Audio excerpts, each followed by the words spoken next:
اب ہم بات کریں گے ٹو نیشن تھیوری میننگ، یعنی کہ ٹو نیشن تھیوری یہ کیا چیز ہے، اس کا مطلب کیا ہے، اور یہ اوریجنیٹ کہاں سے ہوا یا کیسے ہوا، اس کے پیچھے کیا محرکات تھے۔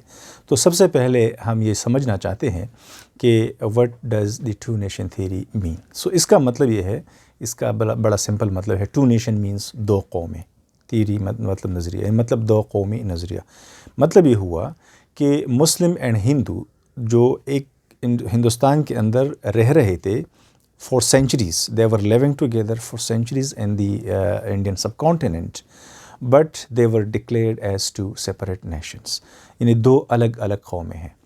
یہ دو الگ الگ قومی کیوں ہیں، کیا وجہ ہے؟ کیونکہ جیوگرافیکلی تو یہ ایک ہی علاقے کے اندر رہتے ہیں، وہ تو ایک ہی علاقہ شیئر کرتے ہیں، ایک ہی جیوگرافیکل یونٹ شیئر کرتے ہیں۔ So then why they are considered as two different اور ٹو سیپریٹ نیشنز۔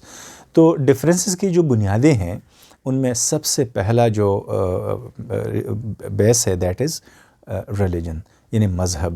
ہم مسلمان جو مذہب فالو کر رہے تھے، وہ ان ہندوستان کی جو دوسرے مذاہب تھے، اینڈ اسپیشلی جو میجورٹی ریلیجن ہے ہندوازم، ان سے بہت زیادہ مختلف تھا۔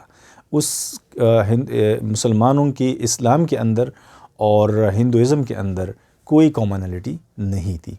ان کی ورشپس الگ تھے، ان کی ریلیجس فیسٹیولز الگ تھے، ان کی جو باقی اٹک بیٹک ہے، شادیاں ہے، غمی ہے، جتنی بھی تہوار ہے وغیرہ، سب کچھ جو ہے وہ مسلمان جو ہے وہ ان کی الگ ہے اور ہندوز کی الگ ہے، because of the difference of religion.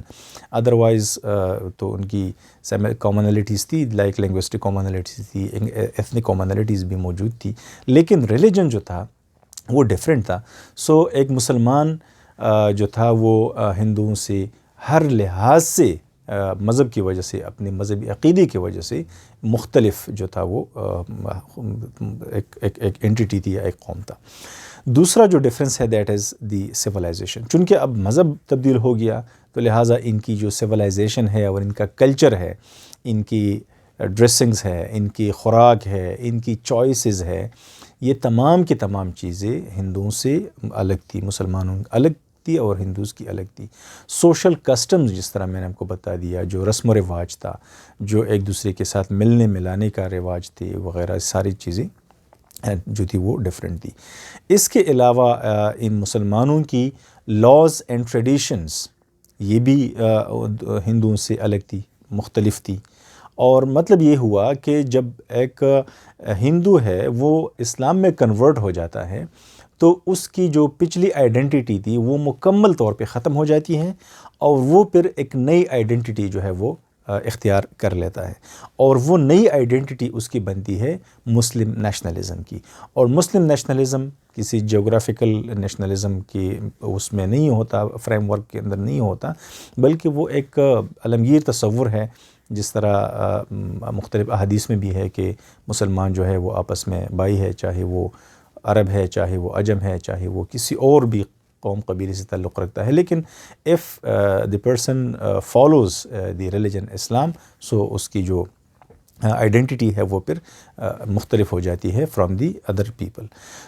ان تمام ڈفرینسز کا نچوڑ یا اس کا رزلٹ یہ تھا کہ مسلمان اور ہندوز یہ کو ایگزسٹ نہیں کر سکتے تھے۔ ایک قانون کے اندر، ایک پولیٹیکل سٹرکچر کے اندر، ایک اکنامک اور سوشل سٹرکچر کے اندر ان کا آپس میں رہنا ممکن نہیں تھا۔ یہ دونوں مختلف، یعنی ان کی ہیروز ڈیفرنٹ تھے، ان کی ویلنز ڈیفرنٹ تھے، ان کی سٹوریز ڈیفرنٹ تھے، ان کی جو فیوچر ایسپریشنز ہیں وہ بھی ڈیفرنٹ تھے۔ لہٰذا ان کے لیے کو ایگزسٹ کرنا یہ ممکن نہیں تھا۔ یہ جو ڈفرینسز تھے یہ بڑا کی رول پلے کر رہے تھے مسلمانوں کی سوشل لائف کے اندر، ان کی ہسٹری کے اندر، ان کی اکنامک انٹرسٹ کے اندر۔ یہ تمام کی تمام چیزیں جو ہے یہ ایک دوسرے کے ساتھ کنٹرڈکشن تھی، کنفلکٹ کر رہی تھی۔ لہٰذا ان تمام چیزوں کا نتیجہ یہی نکلا کہ مسلمان جو ہے وہ ایک ساتھ نہیں رہ سکتے ہندوز کے ساتھ۔ سر سید احمد خان نے ان بنیادوں کی وجہ سے، یہ جو میں نے آپ کو بتا دیا، ریلیجس ڈفرینسز تھی، کلچرل ڈفرینسز تھی، سویلائزیشنل ڈفرینسز تھی، ایون ہسٹوریکل ڈفرینسز تھی، تو ان وجوہات کی بنا پہ سر سید اس نتیجے پہ پہنچا کہ یہ جو مسلمان ہے یہ ہندوز کے ساتھ ایک قوم رہ کر نہیں رہ سکتے، بلکہ ان کو ایک الگ قوم کے طور پہ ریکگنائز کرنا پڑے گا۔ سو ان اے نٹ شیل وی کین سے کہ ٹو نیشن تھیوری بڑا سمپل، ایٹ سمپلسٹک لیول ہم یہ کہہ سکتے ہیں کہ اس ٹو نیشن تھیوری کا مطلب یہ ہے کہ مسلمان اور ہندو دو الگ الگ قومیں ہیں۔ کیوں الگ الگ قومیں ہیں وہ میں نے آپ کو بتا دیا کہ یہ جو ڈفرینسز ہے ان کی وجہ سے یہ الگ الگ قومی تصور کی جاتی ہے۔